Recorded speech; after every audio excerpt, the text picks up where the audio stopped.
السلام علیکم ناظرین، آج ہم سورہ بروج کے بارے میں جانیں گے، جس کا مطلب ہے عظیم ستارہ۔ قرآن مجید کا 50واں باب سورہ ہے، جس میں 22 آیات ہیں۔ مکی صورت ہے۔ مکہ کے ابتدائی مسلمان مومنین خاص طور پر اسلام کے ابتدائی دور میں افراتفری میں رہتے تھے۔ انہیں ہمیشہ اذیت کا سامنا کرنا پڑتا تھا، جسمانی اور روحانی طور پر کافر عربوں کے ذریعے، جنہوں نے انہیں اپنا مذہب چھوڑنے پر مجبور کیا تھا۔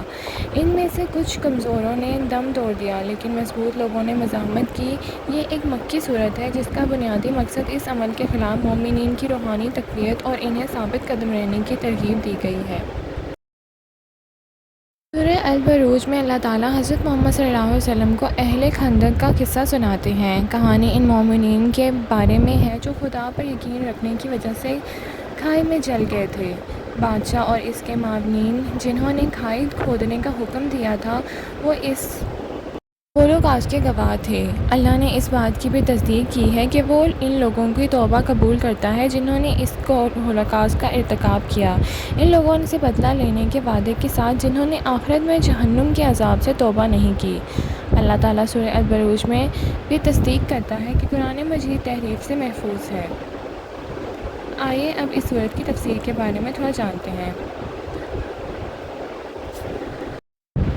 پہلی آیات میں برجوں سے بھرے آسمان کی قسم، جس کا ترجمہ ہے کہ خدا تعالیٰ آسمان اور اس کے برج کی قسم کھاتا ہے اور اس میں موجود عظیم ستارے اور باقاعدہ ستارے جو اپنے راستے سے بٹتے نہیں ہیں، یہ خدا کی قدرت اور عظمت کی طرف اشارہ کرتے ہیں۔ قرآن پاک میں اللہ تعالیٰ فرماتا ہے، وہ ذات بابرکت ہے جس نے آسمان میں برج بنائے اور ایک روشن چراغ اور روشن چاند۔ سورہ فرقان آیت نمبر 61۔ اور وعدہ کیا ہوا ہے اور گواہی سے اور جو کچھ گواہ ہے۔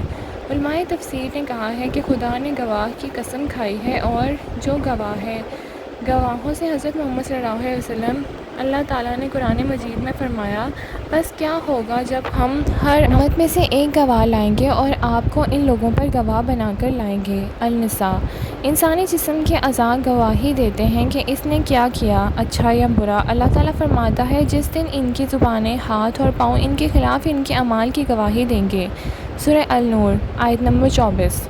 قیامت کے دن فرشتے گواہی دیں گے۔ اللہ تعالیٰ قرآن پاک میں ارشاد فرماتا ہے، مگر اللہ گواہی دیتا ہے جو کچھ اس نے تم پر نازل کیا ہے، اس نے اپنے علم سے بھیجا ہے، اور فرشتے بھی گواہی دیتے ہیں اور اللہ گواہی کے لیے کافی ہے۔ سورہ النساء 166۔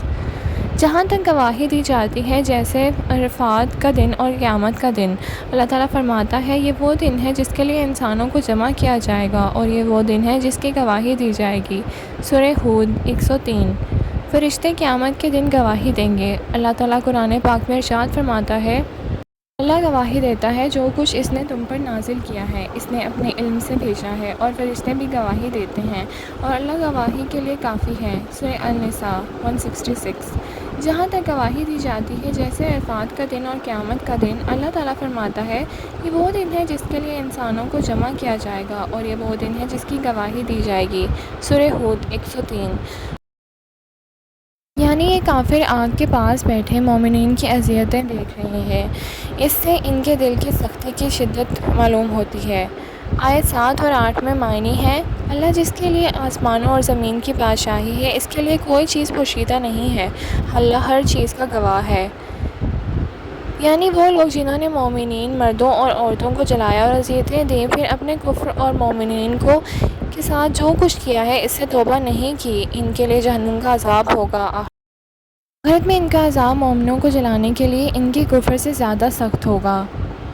کیا آپ تک سپاہیوں کی خبر پہنچی ہے؟ مطلب خدا تعالیٰ اپنے نبی کریم صلی اللہ علیہ وسلم سے فرماتا ہے، کیا آپ تک سپاہیوں کی خبر پہنچی ہے؟ 18ویں آیت میں فرعون اور ثمود کی فوجیں۔ فرعون کی کہانی، خدا نے اسے اور اس کے سپاہیوں کو تباہ کر دیا اور ان مومنین کو بچا لیا جو اللہ کے نبی موسیٰ علیہ السلام کے پیروکار تھے۔ ثمود کا قصہ، اللہ نے ان سب کو تباہ کر دیا اور اللہ کے نبی صالح علیہ السلام اور ان کے پیروکاروں کو بچا لیا۔ معنی، ایک محفوظ سلیٹ میں یہ نہ بدلا جاتا ہے اور نہ ہی بگاڑا جاتا ہے۔ قرآن پاک میں اللہ تعالیٰ فرماتا ہے، اللہ مٹاتا ہے اور جو چاہتا ہے تصدیق کرتا ہے اور اسی کے پاس کتاب کی ماں ہے۔ اور آیت نمبر 10 اس بات کی تصدیق کرتی ہے کہ خدا توبہ کرنے والے کی توبہ قبول کرتا ہے، چاہے گناہ کتنا ہی بڑا کیوں نہ ہو۔ اللہ تعالیٰ کا یہ بھی فرمان ہے کہ اے نبی کہو کہ اللہ فرماتا ہے کہ اے میرے بندو جنہوں نے اپنی جانوں پر حد سے تجاوز کیا، اللہ کی رحمت سے نا امید نہ ہو، کیونکہ اللہ یقیناً تمام گناہوں کو بخش دیتا ہے، وہ یقیناً بہت بخشنے والا ہے، نہایت رحم کرنے والا ہے۔ بے شک خدا کافروں کو مومنوں پر مسلط کر سکتا ہے، انہیں قتل کر سکتا ہے یا ان کے خلاف ہر طرح کی اذیت کا استعمال کر سکتا ہے۔ یہ اللہ کی طرف سے مومنوں کے لیے ایک امتحان ہے کہ وہ اپنے صبر اور اللہ پر ایمان کی شدت کا تعین کریں۔ خدا نے مومنوں سے عظیم اجر کا وعدہ کیا تھا۔ اللہ تعالیٰ آیت نمبر 11 میں اس کی تصدیق کرتا ہے۔ اللہ تعالیٰ یہ بھی فرماتا ہے کہ لیکن جو لوگ ایمان لائے اور نیک عمل کیے ان کے لیے بلا تعطل اجر ہے۔ اللہ پاک ہم سب کو اچھے اعمال کرنے کی توفیق عطا فرمائے، آمین۔